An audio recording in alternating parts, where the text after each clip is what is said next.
दोस्तों, अभी कुछ दिन पहले महाराष्ट्र में विधायक एकनाथ शिंदे ने 39 और विधायकों के साथ मिलकर शिवसेना, एनसीपी और कांग्रेस के गठबंधन वाली सरकार का दामन छोड़ भाजपा के साथ मिलकर एक नई सरकार बना ली थी। इस दौरान भारतीय राजनीति में जमकर उठापटक और आरोप प्रत्यारोप का दौर जारी रहा। लेकिन इस दौरान सोशल मीडिया से लेकर न्यूज चैनल और अखबारों तक हॉर्स ट्रेडिंग नाम का एक शब्द सुनाई और दिखाई दे रहा था।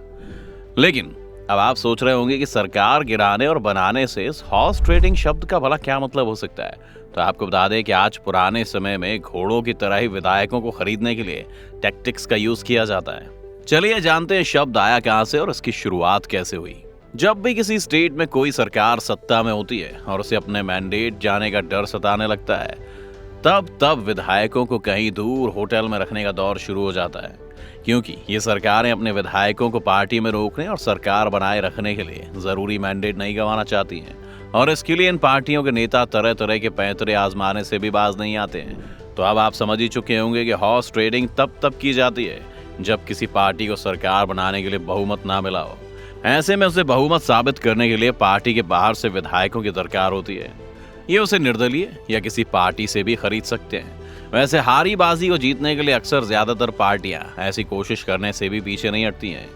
वहीं जब सत्ता में बैठी सरकार को हटाने के लिए जब विधायक एक पार्टी से दूसरी पार्टी में अपना पाला बदल लेते हैं, तो इसे हॉर्स ट्रेडिंग का नाम दिया जाता है। कहां से आया हॉर्स ट्रेडिंग जैसा शब्द? हॉर्स ट्रेडिंग का मतलब होता है घोड़ों की बिक्री, लेकिन चुनावों और सरकार बनाने से घोड़ों का तो दूर दूर तक कोई लेना नहीं है। फिर इस शब्द का राजनीति में इतना ज्यादा यूज क्यों किया जाता है? आपको बता दें कि दरअसल अब इस शब्द को एक मुहावरे के तौर पर यूज किया जाता है। वहीं हॉर्स ट्रेडिंग शब्द को सबसे पहले 18वीं सेंचुरी में कैम्ब्रिज डिक्शनरी में शामिल किया गया था, जहां इस शब्द का मतलब पर्दे के पीछे यानी चोरी छिपे दो पार्टियों के बीच होने वाली ऐसी बातचीत से था जिसमें कुल मिलाकर दोनों को ज्यादा से ज्यादा फायदा हो सके। वहीं इन शब्दों का इस्तेमाल साल 1820 के आसपास घोड़ों की बिक्री के लिए किया जाता था।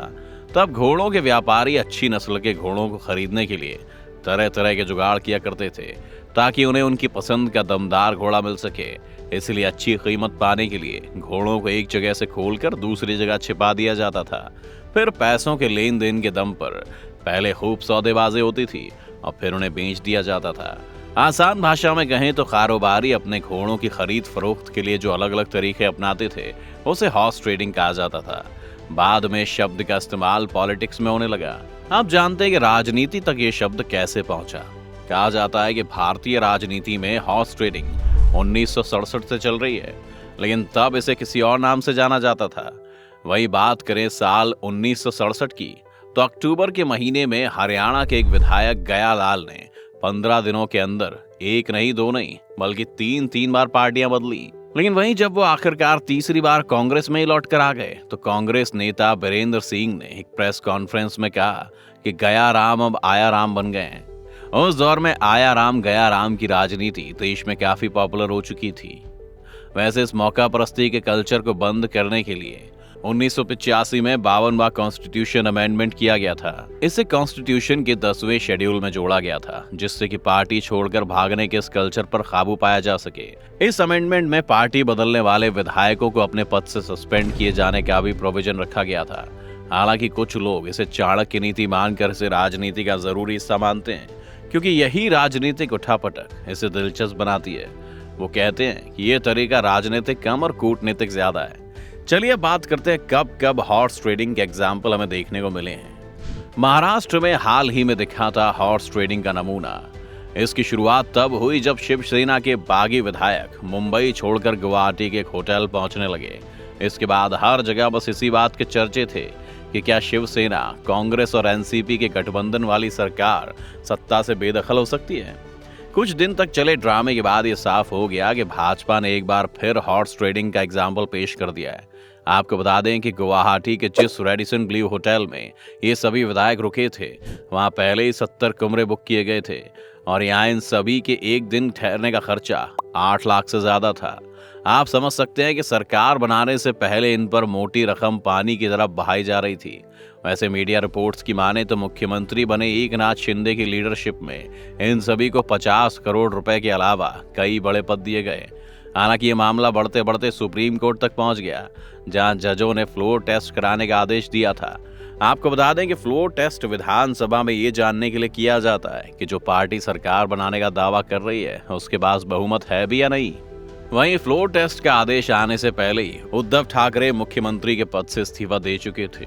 इसके बाद भाजपा और एकनाथ शिंदे के 39 विधायकों ने मिलकर फिलहाल सरकार बना ली है। इससे पहले भी इस तरह के कई मामले देखे जा चुके हैं। जब साल 2004 में भाजपा को 79, कांग्रेस को 65, जेडीएस को 58 सीटें मिली थी।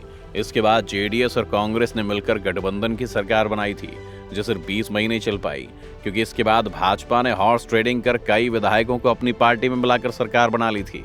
वैसे ऐसा पहली बार नहीं हुआ था जब दुनिया की सबसे बड़ी पार्टियों में से एक बीजेपी ने ऐसा किया हो।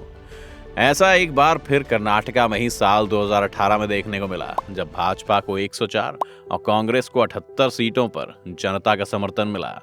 वहीं जेडीएस यानी जनता दल सेक्युलर को 38 सीटों पर जीत मिली। लेकिन काफी राजनीतिक ड्रामे के बाद कांग्रेस और जेडीएस ने मिलकर सरकार तो बना ली, लेकिन ये लंबे समय तक चलने में नाकाम रही, क्योंकि अगले ही साल भाजपा ने जनता दल के 13 विधायकों को पैसे और पद का लालच देकर अपनी सरकार बना ली। साल 2014 में आम आदमी पार्टी ने बीजेपी पर हॉर्स ट्रेडिंग का आरोप लगाया था। इससे मामला धीरे धीरे सुप्रीम कोर्ट तक पहुंच गया। इस पर जस्टिस HL दत्तू की 5 सदस्यीय कॉन्स्टिट्यूशनल कमेटी ने कहा कि देश में हॉर्स ट्रेडिंग को रोकने के लिए कानूनी स्तर पर हम सभी तरह की कोशिश कर चुके हैं, लेकिन अलग अलग पॉलिटिकल पार्टीज के आगे ये सब बेकार है। भारत में इस दल बदली को रोकने के लिए 1985 में राजीव गांधी वाली सरकार ने कानून बनाया था, जिसमें विधायकों को अपनी पार्टी बदलने की वजह से पद से सस्पेंड करने का भी प्रोविजन किया गया था। आपको बता दें कि सिर्फ भारत में ही नहीं, बल्कि पार्टी बदलने के खिलाफ अलग अलग देशों में कई तरह के कानून बनाए गए हैं।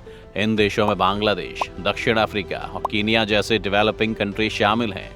दोस्तों, आपके हिसाब से हॉर्स ट्रेडिंग बंद की जानी चाहिए या नहीं? क्योंकि इससे जनता को कोई फायदा नहीं होता है। हमें कमेंट करके बताने से पहले चैनल को सब्सक्राइब जरूर कर लें और बेल आइकन दबाएं, ताकि आपको ऐसी इंटरेस्टिंग वीडियोस लगातार मिलती रहें।